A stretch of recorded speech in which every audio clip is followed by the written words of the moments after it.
저희 원래 오늘 성은이랑 같이 오기로 했었는데 오늘 아침에 성은이가 갑자기 집안에 일이 생겨가지고 지방으로 가게 됐어요. 그래서 정말 너무 아쉽게도 참석을 못해가지고 정말 죄송하다고 전해줬고 아쉽다고 얘기를 했어요. 근데 인사 말씀인데 하지만 여러분 오늘 와주셔서 정말 감사합니다. 안녕하세요. 10개월의 미래에서 미래 친구 김김 역을 맡은 유희든이라고 합니다. 네, 인사 다 하신 거예요, 유희든 배우님? 인디돌잔치 저는 두 번째인데 너무 감회가 새롭네요. 여기 홍대로 이전하고서는 처음이라서 너무 와주셔서 너무 감사드립니다. 다른 영화는 여자들이었나요? 네, 여자들이었습니다. 네네. 오늘 최정은 배우님 팬분들도 많이 오셨을 것 같은데 아쉬우시겠지만 그 10개월의 미래 1주년 도를 축하하시는 마음으로 적극적으로 질문도 해주시고 소감도 나눠주시면 감사하겠습니다. 지금 뒤에 QR코드 있죠? 네, QR코드로 들어가셔서 카카오톡 오픈 채팅으로 진행을 하도록 하겠습니다. 혹시 오늘 영화 처음 보신 분 계세요? 계시네요. 네. 오늘 처음 보신 분은 또 어떻게 보셨을지 좀 궁금하고요. 감독님이 장편 데뷔작이 이렇게 개봉을 하고 또 개봉한 지 1년이 됐는데 관객분들도 이렇게 와주시고 또 대급사 분들도 축하하는 마음으로 오시고 그랬는데 감독님한테는 남다른 순간들일 것 같아요. 네. 저는 이든이와는 달리 인디 돌잔치가 처음이어서 정말 첫 돌이 원래 한 해를 난 걸 기념하는 그런 행사잖아요. 근데 그 한 해가 지나서 여전히 이야기도 많이 되고 사랑도 많이 받고 있는 것 같아서 정말 굉장히 기쁩니다. 사실 영화라는 게 무슨 개봉을 했다고 해서 그때만 인지가 됐다가 갑자기 사라지는 건 아닌 것 같은 게 저는 뭐 개봉하기 전에도 영화제를 통해서 이 영화를 봤었지만 사실 아직까지도 굉장히 생명력이 넘치고 그러니까 이전에 지나간 작품이란 생각이 안 들고 전 지금 개봉하고 있다고 해도 믿을 만큼 되게 시의적절하고 아직까지도 저에게는 신선하게 남아있는 그런 작품이거든요. 근데 아까 유희든 배우님은 약간 심드렁하게 두 번째다라고 말씀하셨는데 이 작품이 유희든 배우님에겐 어떤 의미인지도 좀 들어보고 싶어요. 첫 인디 돌잔치 때는 사실 그게 어떤 행사인지 사실 잘 몰랐었어요. 그래서 그게 어떤 의미인지도 잘 모르는 상태에서 아마 참석을 했었던 기억이 있고 심드렁하게 말씀드려서 죄송합니다. 절대 그러진 않았는데 저한테는 아무래도 제가 이게 10개월의 미래가 저한테는 어쩌면은 첫 장편이기도 해요. 그래서 저희 영화가 이렇게 1주기를 맞아서 이런 잔치에 초대돼가지고 너무 기분이 좋아요. 네. 아직도 그만큼 사람들에게 이 영화가 각인이 되어 있다는 느낌 같아요. 왜냐하면 인디 돌잔치를 하는 것도 나름의 경쟁력이 있어야 되거든요. 경쟁률이 세답니다. 그 감독님은 최근에 이 영화로 부일 영화상에서 최정은 배우님이 신인상을 받았잖아요. 네, 그것도 축하하려고 했었는데 원래는 아쉽게도 자리에 함께하지 못하셨지만 감독님께도 축하드립니다. 네, 감사합니다. 네, 박수 부탁드릴게요. 네. 저희가 성은이랑 얘기하기로는 사실 성은이가 신인상을 좀 많이 탔어요. 다양한 작품으로. 네, 시동으로도 왠지 받았을 것 같은데. 시동으로도 신인상을 수상했고 또 드라마로도 탄 적이 있는데 저희 영화가 사실 그 영화들보다 다 먼저 촬영한 거거든요. 그래서 이제 저희 영화의 대사를 빌어서 그건 그냥 신인상이고 이건 진짜 신인상입니다. 그렇게 이야기했었답니다. 굉장히 기분 좋아하셨던 걸로 저도 들었는데 그 자리에서 그 축하하는 자리에서 이 영화에 대해서 어떤 인상적인 말들을 하신 게 있을까요? 인상적인 말들을 했니? 그러니까 지금 얘기한 것처럼 진짜 신인으로서의 첫 작품이었다라는 이야기를 저희가 나누었던 것 같고요. 그래서 또 미래가 약간 좀 성격이 보통 성격은 아니잖아요. 그러니까 자기랑 다른 성격의 어떤 인물을 연기하기 위해서 상당히 고심을 했었다. 이런 이야기를 했었죠. 본인 입장에서는 그러니까 첫 번째 연기했던 작품으로 받은 상이기 때문에 더 의미가 있지 않을까라는 생각이 들고, 감독님은 이 영화로 뭐 해외 영화제에서도 사랑을 받고 또 관객들의 사랑도 받고 상도 받고 이런 가시적인 성과들도 있지만, 감독님이 이제 개인적으로 우리 눈에는 보이지 않지만 감독님이 데뷔작을 내놓고 그 지나는 과정 속에서 얻은 것이 있다면 어떤 것들이 있을까요?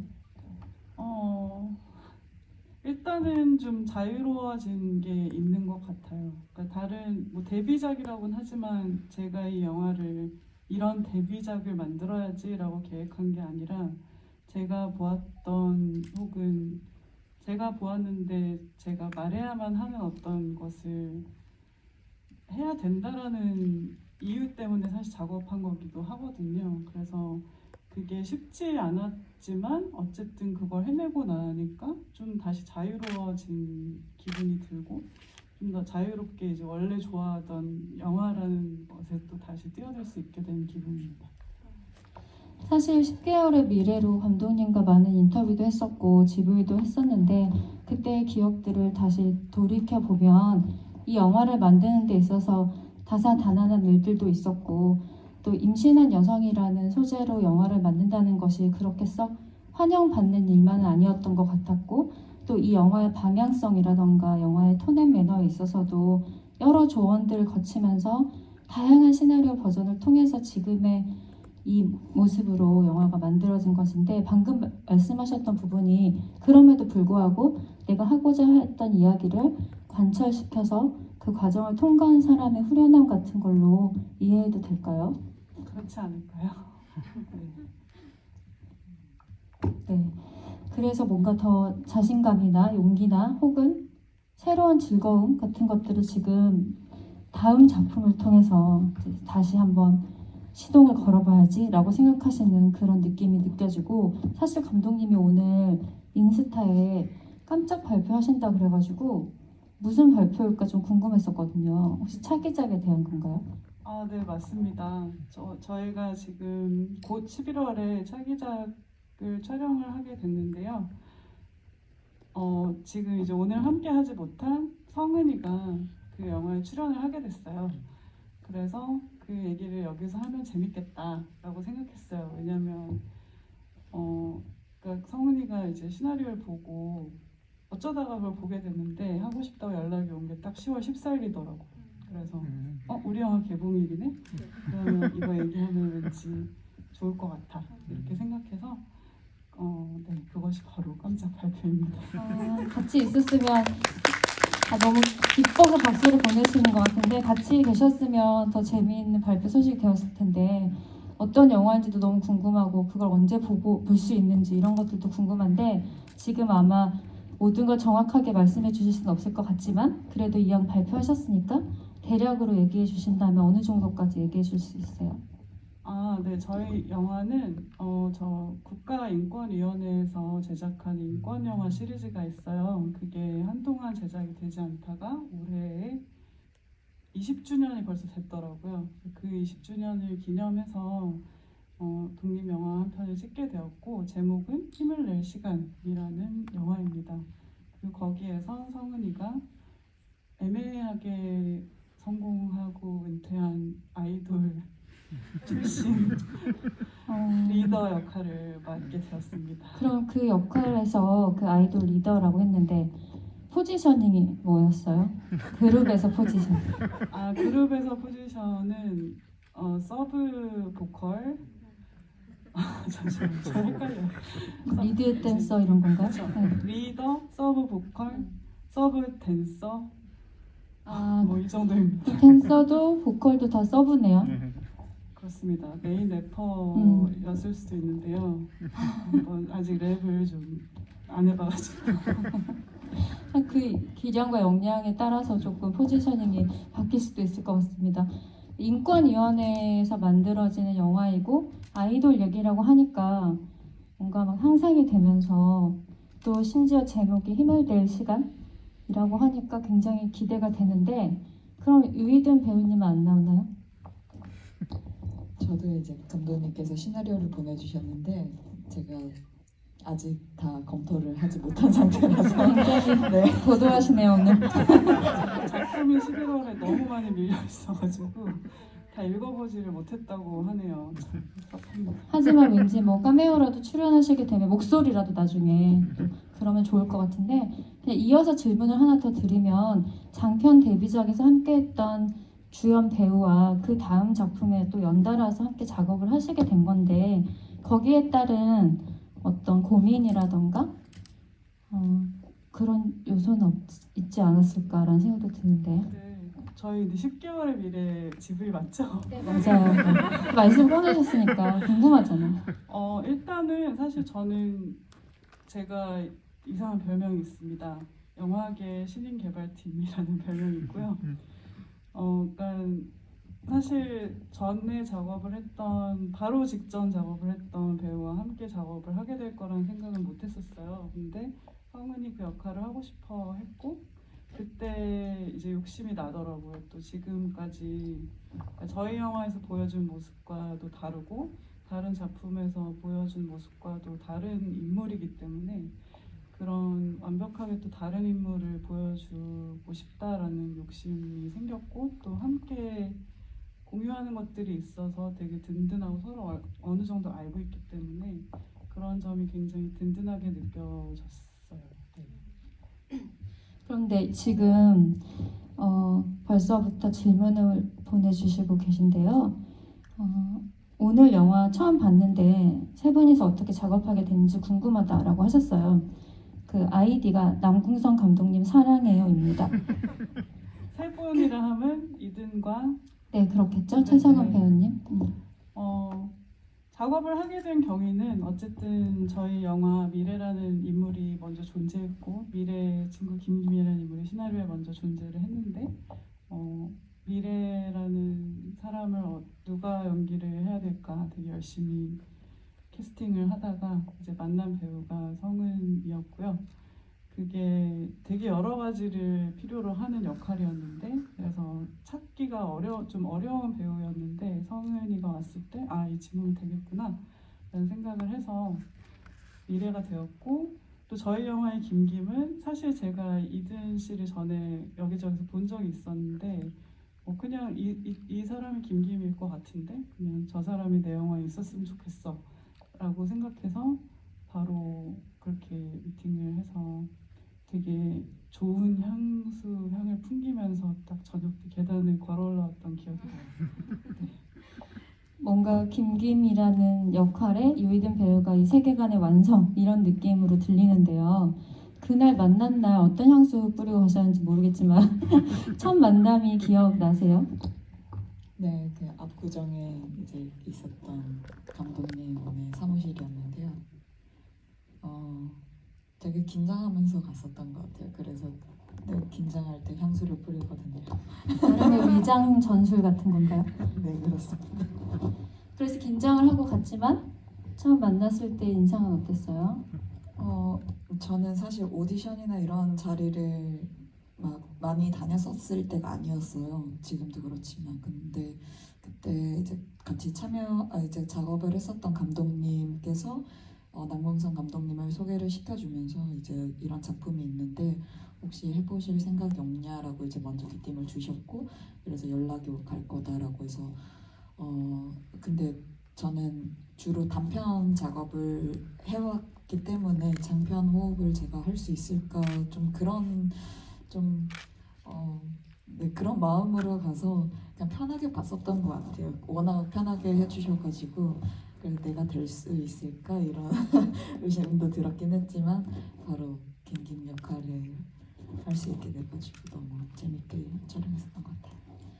여러분들도 그렇게 느끼시는지 모르겠지만 대답하시는 동안에 엄청난 질문들이 올라왔는데 남궁선 감독님이 되게 편안한 사람 스타일이세요. 그렇게 보이는지 모르겠지만 되게 편안하시고 그래서 저는 감독님 카메라 앞에 있는 배우들이 화면에 담겼을 때 굉장히 편안하게 연기한다라는 자유롭다라는 인상을 많이 받았고 그래서 신인 개발팀이라는 별명도 붙을 수밖에 없지 않았을까? 그만큼 본인이 배우들의 연기를 끌어내는 데 능한 감독이어서 그 성장과도 맞닿아 있을 것 같다는 생각이 드는데요. 그 이든 배우님이 직접 이제 현장에서 함께했던 감독님은 어땠는지 그리고 최성원 배우님과도 원래는 아는 사이가 아니었죠. 네. 근데 굉장히 친밀한 친구처럼 보였거든요, 화면에서. 어떤 느낌으로 어떤 호흡으로 작업했는지도 들어보고 싶어요. 진짜 제가 정말 인복이 정말 좋았다라는 촬영장이었던 것 같아요. 제 기억 지금까지도 남는 기억이. 근데 감독님께서 또 물론 되게 많이 힘드셨을 거예요. 하지만 촬영 내내는 되게 즐거웠고 물론 무슨 사고가 있었다고는 하지만 저는 전혀 눈치채지 못했던 사고가 있었긴 했는데 근데 저희 뭐 배우들끼리라던가 성한 배우와도 그렇고 감독님하고도 그렇고 되게 편안하게 진행을 했었던 기억이 있어요. 강렬하게. 어떤 사고도 있었고 근데 배우들은 모르게 지나가고 그랬나 봐요. 그랬나요? 저도 이제 기억이 안 나가지고. 너무 예전이긴 한데 연출팀이었나 제작팀 쪽에서 한 분이 뭐 그런 일들이 이제 독립영화에서 감독은 되게 속이 타들어가는 일들이 종종 있습니다. 그런데 그걸 알 필요는 없죠. 훌륭한 감독의 역량인 것 같아요. 그 부분은. 렌님께서 영화를 1년 만에 봐도 여전히 재밌게 잘 봤습니다. 저는 윤호가 미래에게 엄마라고 하는 장면과 윤호 엄마가 미래한테 앞치마를 해주는 장면을 보면서 미래에게 엄마라는 이름이 쓰여지는 것 같다고 느꼈습니다. 그럼에도 아무 말도 모르겠다라고 말한 뒤 윤호 앞에서 앞치마를 벗어 던지는 후에 많은 과정을 통해 다시 미래만의 길로 나아간다고 느꼈는데 이 부분에 대한 감독님의 의도가 궁금합니다. 말씀하신 그런 의도입니다.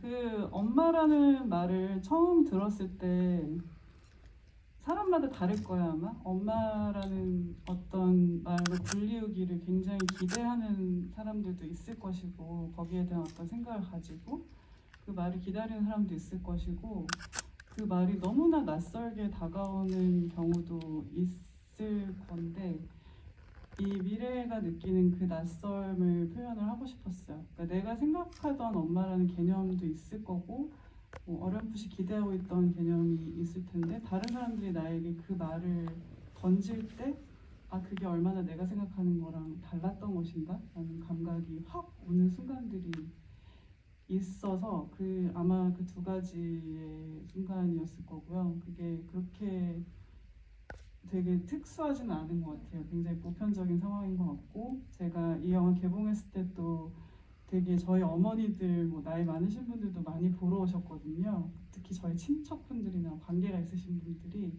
혹시라도 저 장면에서 불편해하시지 않을까라는 생각을 했던 것 같아요. 본인들이 이제 앞치마를 주시는 그런 분들이기 때문에. 근데 놀랍게도 다들 미래의 감정이입을 하시더라고요. 맞아 나도 저랬었어 이런 얘기들을 하셔가지고 모두가 사실은 그런 감정을 느꼈던 적이 있었던 게 아닐까라는 생각도 하게 되었던 그런 장면들입니다.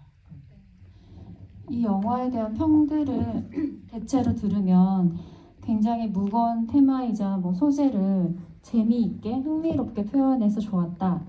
또 방식이 신선했다. 또 보편적인 이야기를 오히려 또 색다른 방식으로 보게 해준 것 같다. 이렇게 그러니까 이 이야기가 되게 특별하다고 느끼시는 분들도 있고요.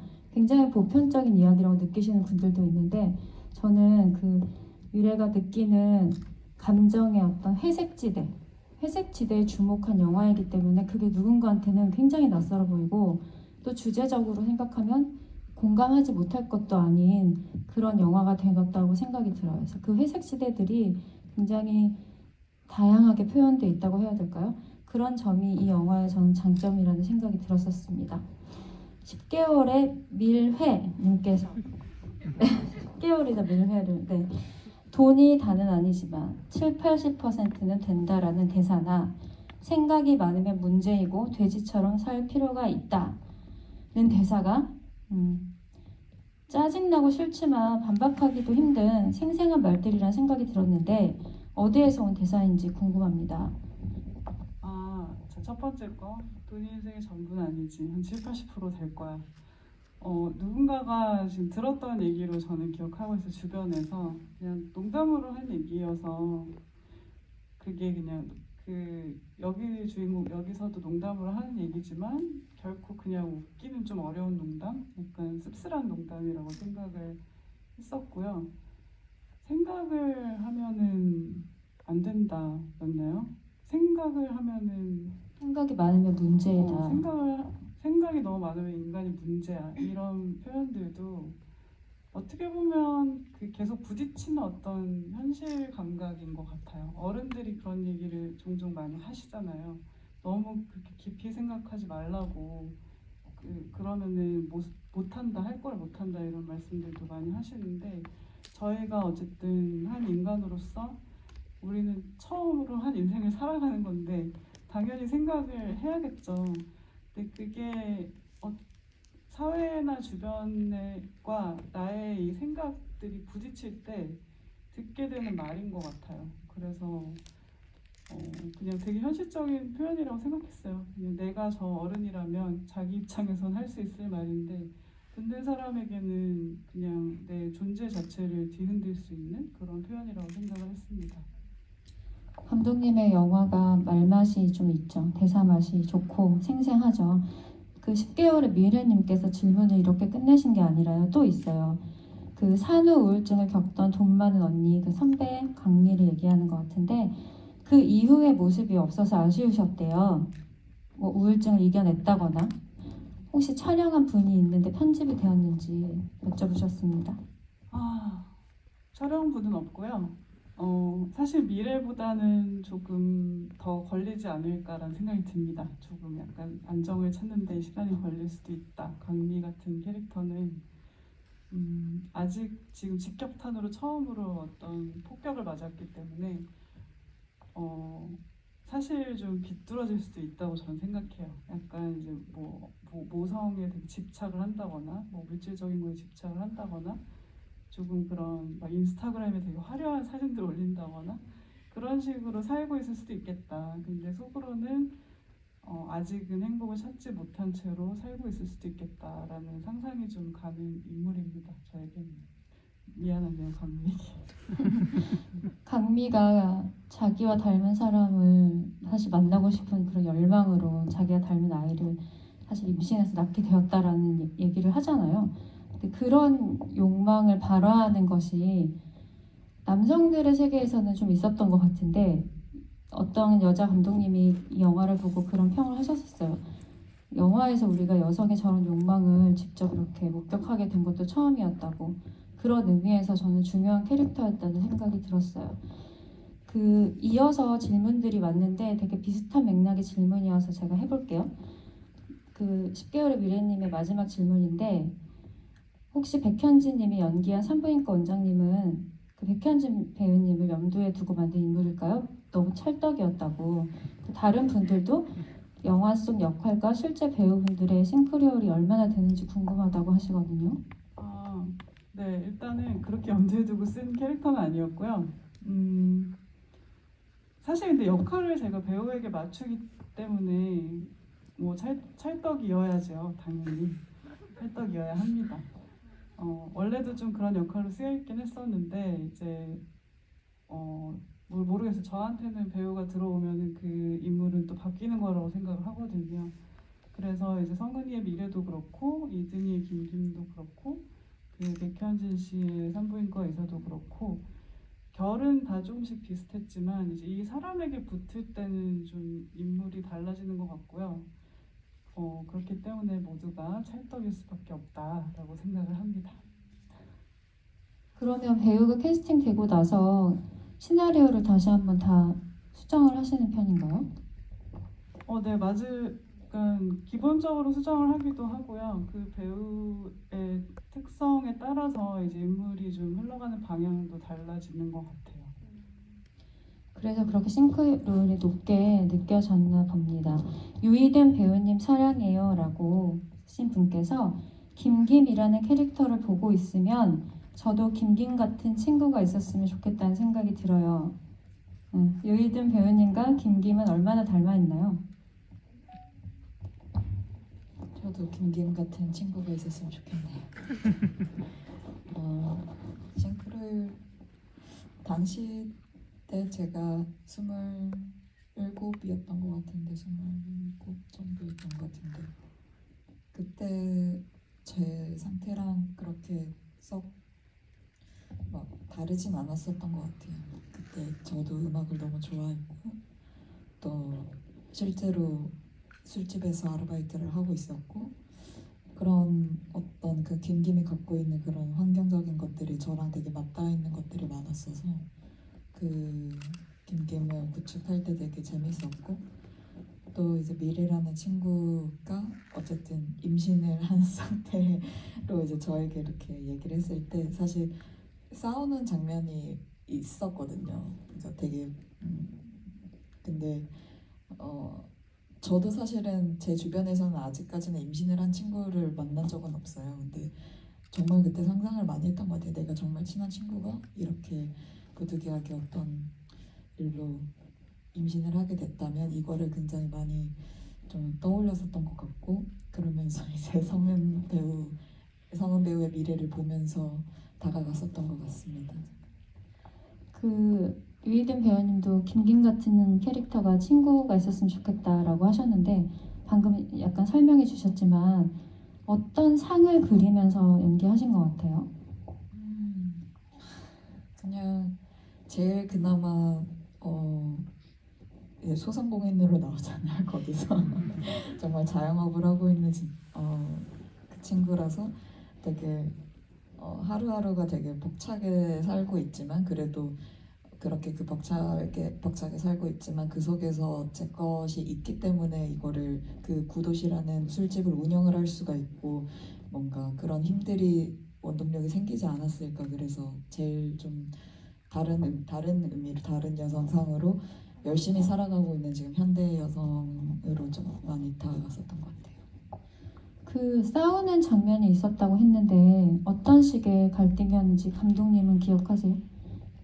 지금 이 영화에서 막 커트 코베인이 어쩌고 얘기할 때도 뒷부분에 조금 더 있었고요. 더 강하게 얘기하는 부분이 있었고 이제 중간에 미래가 결국은 일이 꼬여서 김김을 찾아오는 그 막 파티 장면에서 찾아오는 씬이 있잖아요. 지금은 이제 미래가 좀 있을 곳을 못 찾고 뭐 이동하는 걸로 되어 있었는데 원래는 그때 김김이 좀 화를 냈었어요.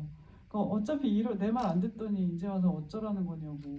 그리고 나는 내 삶을 살고 있는데 네가 그쪽 세계로 넘어가 버려 놓고서는 나한테 와서 지금 어쩌라는 거냐고. 그러니까 약간 화가 날 만도 하죠. 나는 분명히 얘기했는데 어쩌라고. 그래서 좀 그런 씬이 있었어요. 근데 그게 이제 어떤 영화의 흐름상 어쨌든 너무 맞지 않는 것 같아서 축약이 된 부분이 있죠. 근데 결국엔 나중에 아기 낳으러 갈 때도 내가 이럴 줄 알았어 이런 말들을 하거든요. 그러니까 좀 어떻게 보면 되게 현실적인 인물이라고 생각합니다. 저도 그런 현실성이 보이는 캐릭터에서 더 좋게 보였던 것 같아요. 그러니까 마냥 뭐 품어주고 이해만 해주고 이런 친구는 더 가짜 같을 것 같았고 그럼에도 불구하고 각자의 경험이 다르기 때문에 이해할 수 없는 그 틈이 있잖아요. 그걸 적절하게 유지하고 있었던 사이여서 더 저는 좋았던 것 같아요.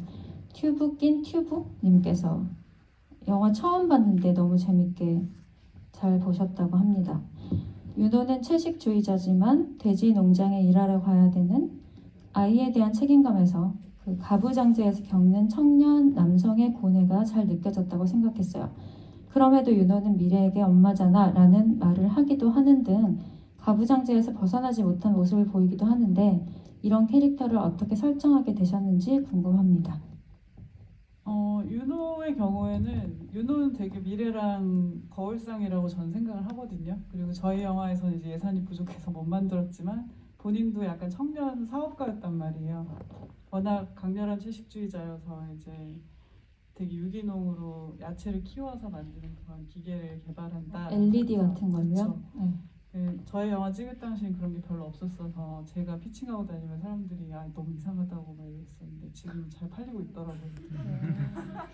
근데 윤호 입장에서도 사실 그때 조금만 더 갔으면은 성공을 했었을 것 같아요. 근데 이제 당장의 자금이 없고 윤호에게 있어서 가부장제는 사실 아버지가 어떻게 보면 그 아버지가 고집 피워서 잘못 와 있는 어떤 가정상이라고 저는 생각을 했어요. 그러니까 그 아버지가 사실 애를 강하게 키운다고 끌고 와버린 거잖아요. 돈을 빌미로. 그러니까 그런 식의 잘못된 애정 표현이라고 할까? 근데 그 아버지는 또 왜 그랬을까 생각하면 자기가 아는 방식이 그것밖에 없어서 점점 더 강하게 그렇게 했을 거라고 저는 생각하거든요. 그래서 이제 제대로 된 어떤 애정과 소통을 하지 않고 그냥 되게 강한 남자로 계속 키우려고 자존감을 계속 깎아내리고 그런 결과물로서 어쩌면 윤호도 좀 불안정한 상태에 놓인 걸 수도 있는 것 같아요. 그래서 자기는 아버지의 역할을 다 해야 되기 때문에 모든 걸 포기하고 이제 이럴 생각을 하고 있는데 너는 지금 어디 막 상해 가서 뭐 뭘 한다는 거야. 너는 엄마잖아. 그러니까 얘는 그 엄마라는 개념 자체가 자신의 엄마로부터 온 것일 거고 그렇게 깊이 생각한 적이 없는 채로 아마 그 말을 뱉었을 텐데 그게 미래에게 다가가는 느낌이나 의미는 사실은 잘 이해하지 못하고 있었을 거라고 생각이 돼요. 그리고 그게 이제 현실에서 많은 커플들이 경험하게 되는 갈등이기도 한 것 같습니다. 제가 느끼기에는 그게 모르기 때문에 자기가 가지고 있는 어머니 상을 토대로 얘기를 했을 뿐인데 저쪽에서 저렇게 나오네? 이러면서 굉장히 큰 존재론적 갈등으로 번질 수 있는 거죠. 네. 말씀을 듣다 보니 아까 그 얘기하신 게 생각이 났어요. 친척 어르신들이 보시고 본인이 앞치마를 입혀주는 그 센스가 아니라 입힘을 당했던 것으로 더 기억을 많이 하고 있다. 하지만 현실은 또 누군가한테 입혀주고 있을 텐데 말이죠. 그러니까 윤호라는 캐릭터도 마찬가지고 누구보다도 가부장제로부터 벗어나고 싶어하면서도 결국 그 논리 안에서 뭔가 행동을 하게 되는 그러니까 굉장히 보편적인 카오스 상태를 보여주는 영화인 것 같아요. 이 영화 자체가. 그런 지점에서 많은 질문들이 또 파생되는 것 같고요. 이렇게 미래라는 분께서 미래와 산부인과 의사 선생님의 케미가 정말 돋보였다. 미래보다 어른들 중에서 부모님보다는 오히려 산부인과 선생님, 친한 선배와의 대화에서 케미가 많이 보였는데 각자 미래에게 어떤 존재였을지가 궁금하시대요. 그 선생님과 선배 언니. 그렇죠. 미래도 윤호도 사실 부모님들이 별로 좀 의지가 안 되는 부모님들로 제가 설정을 했어요. 왜냐하면 사실 다 그렇진 않지만 그 기성 세대의 어떤 논리로 이제 대화가 안 되는 부분들이 있기 때문이고 그래서 이제 본의 아니게 미래는 자기 또래에 자기가 존중할 만한 어떤 롤모델을 찾게 되는데 강미가 이제 뭐 가치관은 안 맞겠죠 당연히 가치관은 안 맞지만 그래도 저 사람 따라 하면은 그래도 저거는 되게 현실적으로 잘 살 수 있을 것 같은 선택들을 하는 인물이잖아요. 그러니까 미래는 이제 강미를 한테 계속 물어보는 거죠. 뭐 왜 그렇게 결심을 했냐. 그리고 강미가 어떻게 되는지를 좀 보고 싶고 가서 조언을 얻고 싶었던 것 같아요.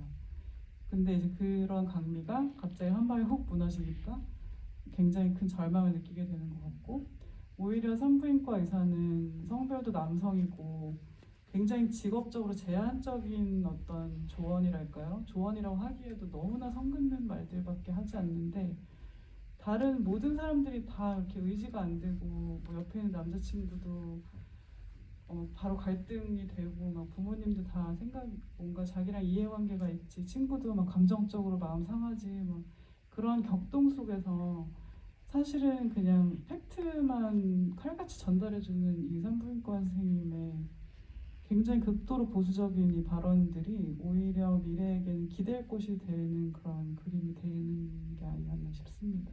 그러니까 저 사람은 남성이고 산부인과 의사 선생님이기 때문에 나의 경험 자체를 이해하지는 못할 테지만 그 사람은 곁에서 자기가 보고 할 수 있는 만큼의 어떤 이야기를 진심을 담아서 전하잖아요. 그래서 그냥 되게 따뜻한 관계라고 생각했습니다. 사실은 자신은 정신과 의사가 아니다라고 했지만 영화를 보고 나서 느껴지는 인상은 산부인과 선생님이 아니라 정신과 선생님이었던 것 같아요. 그렇게 그쵸. 느껴져요. 저도 하는 얘기 계속 들어주고 있으면 그런 역할이 되는 거죠. 오히려 그렇게 냉철하고 어떤 부분에서 냉정하게 선을 확 그어주는 것이 때로는 사람을 안심하게 만드는 것 같아요. 그렇죠. 저 사람이 그래도 나한테 좀 아쉬워도 가짜를 말하지는 않을 것 같다라는 그 믿음이 좀 생기는 것 같아요. 네. 카오스의 미래가 궁금하시다고 한 그레타 툰베리님. 혹시 그 후 이야기를 만들 생각은 없으신가요? 라고 물어보셨습니다. 저는 아직 카오스에 대해서 잘 몰라가지고 잘 자라고 있을 거라고 생각하고요. 저랑 또 다르더라고요. 그러니까 이 카오스는 성별도 알려주지 않았잖아요. 아무도 궁금해하지도 않고 그래서 영화에도 언급하지 않았거든요. 근데 이제 저희 미래 역할했던 성은이는 또 딸일 거라고 확신하더라고요. 근데 저는 또 그런 카오스가 어떤 모양인지를 모르겠어요. 근데 잘 자랄 것 같아요. 기본적으로 엄마가 그래도 생각을 하고 사는 사람이기 때문에 이 아이도 이제 조금 좌충우돌은 있을지언정 자기의 삶을 그래도 좀 생각하면서 사는 어린이로 자라지 않을까 싶습니다.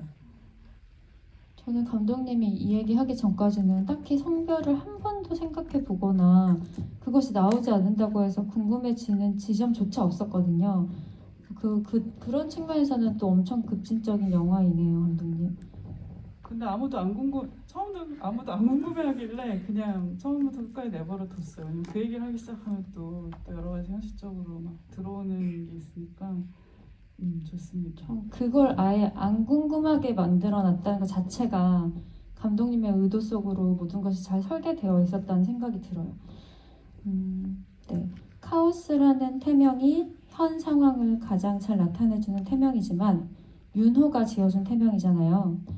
만약 미래가 태명을 지었다면 뭐라고 불렀을 것 같은지 궁금하시대요. 진짜 모르겠어요. 전 최성은 배우는 왠지 알 것 같은데 생각했을 것 같아요. 그러니까.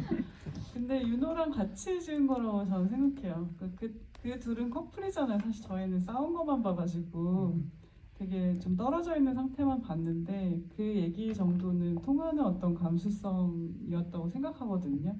윤호가 장난으로 카오스라고 할까라고 했을 때 거기에는 또 코스모스라는 의미가 있기 때문에 이 둘이 그 정도는 공유하는 어떤 사이라고 생각하고 미래도 카오스라고 얘네 둘이 하도 심각해서 그렇지 사실 나름 유머 있게 지은 태명이라고 저는 생각합니다. 네, 이 영화는 굉장히 뭐 블랙 코미디 같은 부분도 있지만 정말 코미디적인 부분도 있고 그 톤앤 매너를 되게 입체적으로 가지고 가는 영화인 것 같은데 또 질문이 나왔는데 영화의 젊은 분위기에 반해 60년대, 70년대 가요가 세 곡이나 자연스럽게 활용된 점이 신기했는데 그 의도가 무엇인지 궁금하시대요. 이든아 어떻게 생각해? 60년대, 70년대 노래 젊지 않니? 좋아요.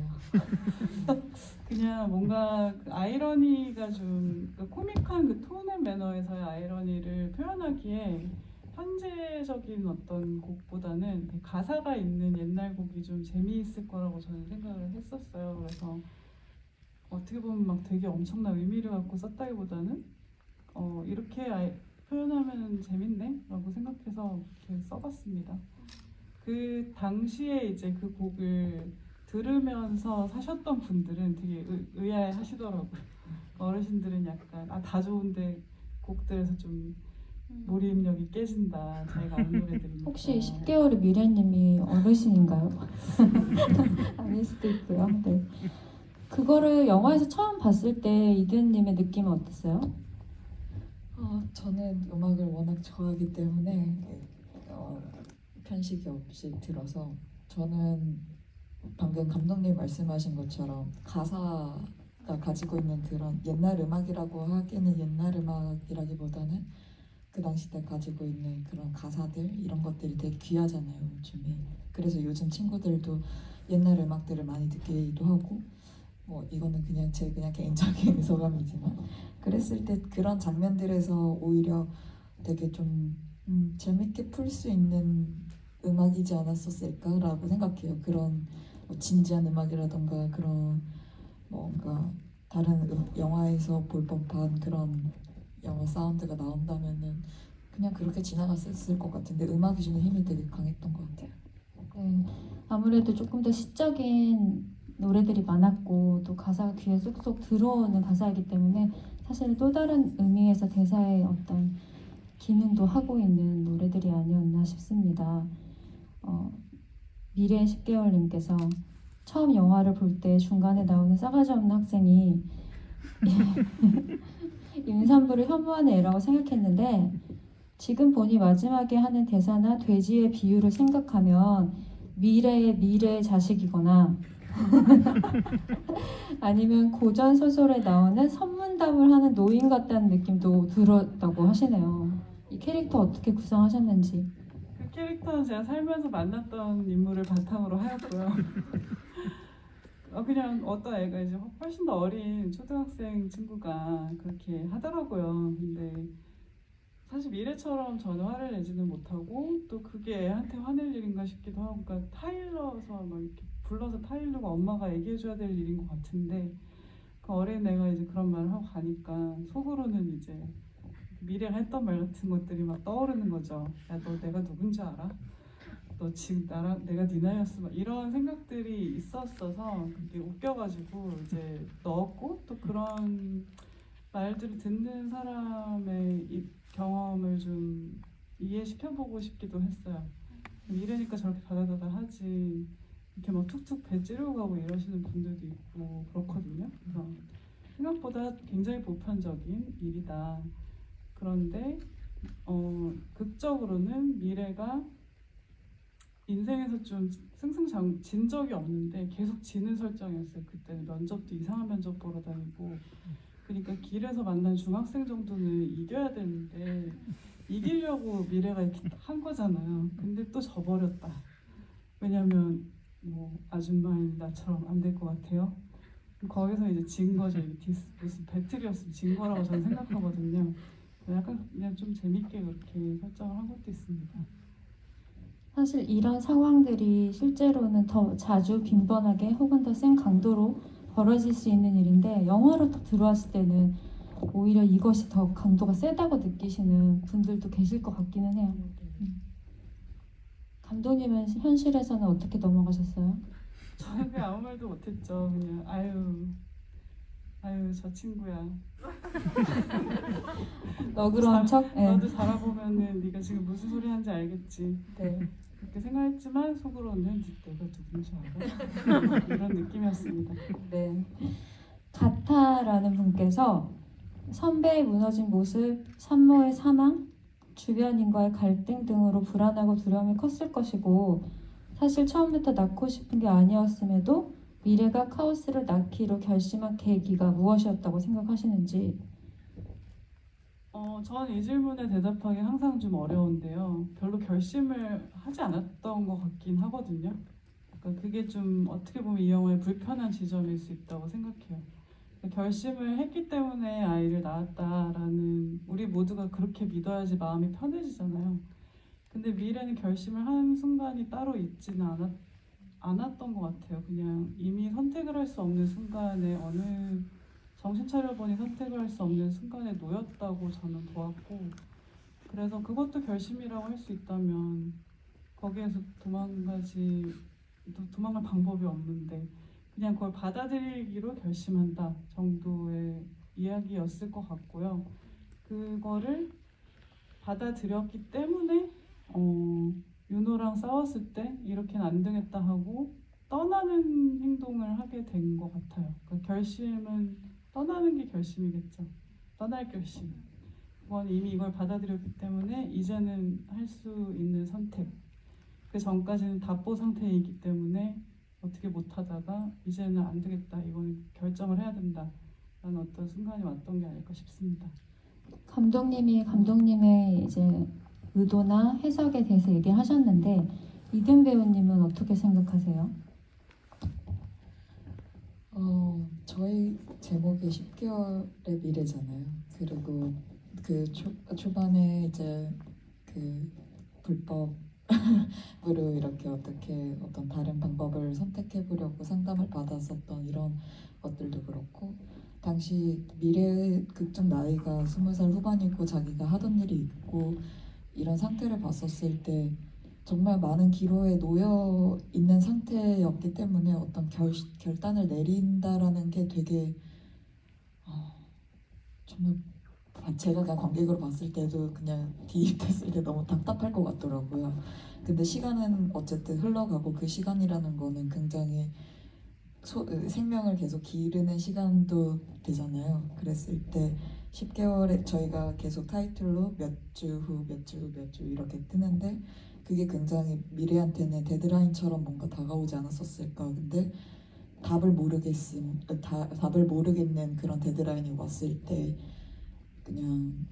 그냥 무턱대고 한 건 아닐 테고, 분명히 의사 선생님하고 이야기를 하면서 또 주변의 상황들을 계속 보면서 마음을 좀 다짐하는 시간이 아니었었을까라는 생각도 좀 들기도 하고, 되게 용기 있는 선택을 한 것 같아요, 사실.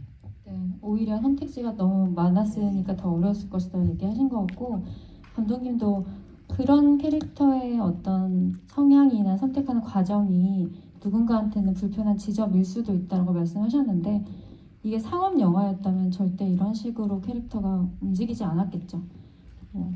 이렇게 신화된 모성을 깨는 것도 용납이 안 됐을 것 같고요. 전 독립 영화이기 때문에 가능한 이야기였고 또 캐릭터가 아니었나. 감독님이 예전에 강한 여성이 아름답지만 꼭 강해야만 아름다운 건 아니다라고 말씀을 하신 적이 있거든요. 저는 이렇게 머뭇거리고 때로는 기웃거리고 이런 여성들이 더 많이 등장해야 한다는 생각이 들었었습니다. 이제 슬슬 마무리를 해야 할 시간이라서 이 질문이 좀 적합할 것 같아요. 감독님 차기작에서도 연기하시는지 궁금합니다. 감독 연기 잘하시죠? 잘하시는 것 같아요. 아닙니다. 정말 편집이라는 것이 놀랍기 때문에 못하는 걸 많이 잘라낸 거고요. 차기작에서는 하고 싶지 않습니다. 근데 저희가 여건이 될지 모르겠어요. 안 할 여건이 그죠. 될지는 또 사람이 부족하기 때문에. 일당백을 하셔야 될 수도 있으니까. 그렇습니다. 네. 카메오라도 나오셨으면 좋겠습니다. 차기작이라고 하신 분도 계신데 이건 이든 배우님에 대한 얘기일 것 같은데요, 왠지. 시나리오를 빨리 읽으십시오. 오늘 가서 읽겠습니다. 바쁘셔가지고. 네. 사실 두 분이 얼굴 보니 좋네라는 단편도 찍으셨고 얼마 전에 서울 초단편 국제영화제에서 대상도 받으셨어요. 정말 축하할 일 투성인 것 같아요. 그리고 이든의 생일도 사실 며칠 전이었습니다. 생일 축하드립니다. 네. 모르고 넘어갔는데 생일 축하드려요. 사실 이 두 분이 얼굴 보니 좋네 때문에 평창국제영화제, 평화영화제 지금은 안타깝게 사라져 버렸는데, 그때 초청을 받았을 때 즉석에서 갑자기 즉흥적으로 어떤 상황이 발생해서 저도 옆에 있었었는데 그거를 소재로 갑자기 영화를 찍었었어요. 감독님 아이폰으로. 저는 그것도 되게 재밌었거든요. 그냥 그 상황도 재밌었고, 그렇게 즉흥적으로 상황이 주어졌을 때 캐릭터가 되어서 메소드 연기를 막 하시는 거예요, 유이든 배우님이. 그런 작업들도 되게 즐거웠는데, 감독님의 단편을 예전부터 보신 분들이 계신다면 아시겠지만 굉장히 자유롭고 또 형식 실험을 제가 볼 때는 그 한국 단편 영화 씬에서 봤을 때는 가장 풍요롭게 하시는 것 같아요. 이번에 새로 하실 작품도 기대가 되고, 또 어떤 새로움이 있을까, 그 서사에 맞는 형식이 또 있을 텐데요. 짧게 소개해 주실 수 있는 게 있으시면 얘기해 주세요. 지금 촬영할 영화를 말하는 건가요? 아니면 그 다음에 찍을 영화를 말하는 건가요? 또 있어요, 감독님? 아니요. 지금 하자. 네, 지금 촬영하는 영화 또한 어쨌든 이제 인권 영화이기 때문에 굉장히 저예산 영화이고 독립 영화인데, 독립 영화에서 어떻게 보면 독립 영화에서만 할 수 있는 제가 항상 꿈꿔오긴 했는데 잘 표현할 수 있을까 싶은 누벨바그적인 어떤 자유로움을 좀 담아보려고 해요. 이것도 진지한 소재를 담고 있지만 여건상 그렇게 되는 것도 있고 그런 형식을 통해서 조금 더 목소리가 없는 인물들의 목소리를 좀 들려줄 수 있는 작업이 이번에는 되지 않을까라는 생각을 해봅니다. 그리고 그렇습니다. 사실 제가 그 시나리오를 봤는데 봐놓고 안 본 척 하고 있는 게 되게 이상해가지고 그냥 얘기를 하면 너무 방금 목소리가 없는 사람들한테 목소리를 약간 되돌려주고 싶다 말씀하셨잖아요. 그 인권 영화다운 너무나 인권 영화다운 영화이고 제가 생각하는 남궁선 감독의 어떤 인간미와 착한 마음, 선량한 호의 같은 것들이 되게 듬뿍 들어가 있는 영화여서 기대하셔도 좋을 것 같다는 생각이 들고요. 이든 배우님은 그렇게 즉흥적인 연기가 본인한테 더 잘 맞는 편인지 궁금할 정도로 그렇게 즉석에서 나온 캐릭터를 막 연기하시는 거 보고 제가 진짜 놀랐거든요. 어느 분이냐에 따라서 달린 것 같아요. 감독이 누구냐? 기대해 주십시오. 저희 평창에서 찍은 영화 아직 제목은 미정입니다. 그건 감독님 아이폰에 아직 잠자고 있는 건가요? 가제는 My name is Don't call me 미츠코 맞나요? 네, 그런 가제가 있고요. 저희가 촬영을 했고 또 그 이후로도 어쨌든 다양한 그러니까 그런 좀 어떤 업계 안에서 어떤 산업 안에서 할 수 없는 시도들은 항상 존재한다고 생각하거든요. 그래서 저희가 좀 사뿐사뿐히 그런 시도들을 계속 하려고 하고요. 또 이든 배우도 시나리오 좀 빨리 읽으시고 또 그 차후에 이제 작업들에서도 또 이제 실험적인 것들을 많이 선보일 예정이어서 아까 그래서 그렇게 질문한 거예요. 그 다음에 찍을 거 물어보시는 거냐고. 네, 저는 감독님이 뭐 다작이라고 말하면 좀 그렇지만 짧은 시간 안에 또 다음 작품을 또 장편을 찍으시고 그 사이에 이렇게 짧은 단편도 찍으시고 이러한 활동들이 너무나 반갑고 기대가 되는 관객이고요. 그리고 감독님이 방금은 독립영화씬 안에서 얘기를 하셨는데 상업영화씬에서도 남궁선만의 색깔을 보여주는 또 그런 기회도 왔으면 좋겠다는 생각이 듭니다. 여러 경계를 넘나드셨으면 좋겠어요, 감독님. 네, 저도 그랬으면 좋겠습니다. 오늘 네, 박수 보내주세요. 네.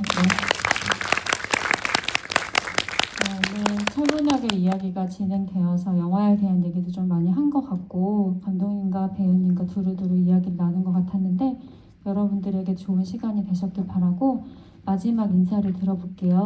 이든 배우님부터 해주시겠어요? 네, 10개월의 미래로 이렇게 관객분들을 만날 수 있었던 게 되게 좀 몇 번 있었던 것 같은데 항상 성은 배우가 없어서 항상 아쉬웠었어요. 그래서 성은 배우도 그렇고 영주 배우님도 그렇고 나중에는 다 같이 있을 수 있는 자리가 있었으면 좋지 않을까. 오늘 와주셔서 너무 감사드립니다. 이든이 연우처럼 나중에 10주년 뭐 이런 거 하면 좋을 것 같고요. 그리고 자주 오신 분들도 너무 감사드리고 또 이 자리에 없는 성은이가 그런 얘기를 했어요. 자기는 이 영화가 임신에 관한 영화만은 아니라고 생각한다. 누구든지 그냥 자기가 생각하던 경로에서 크게 넘어지거나 어떤 그러니까 큰 이탈의 경험을 했을 때 자신을 추스르고 다시 일어서는 이야기라고 생각한다고 얘기를 했거든요. 그래서 이제 그런 영화로서 여러분들도 그런 일이 있을 때 힘을 받아서 잘 헤쳐나갈 수 있기를 바랍니다. 이상한 얘기네요. 오늘 와주셔서 감사합니다. 네, 오늘 와주셔서 모두들 감사드리고요. 그러면 저희는 10주년 때 같이 한번 다시 만나는 걸로 하고요. 그때까지 모두들 건강하시길 바랍니다. 감사합니다.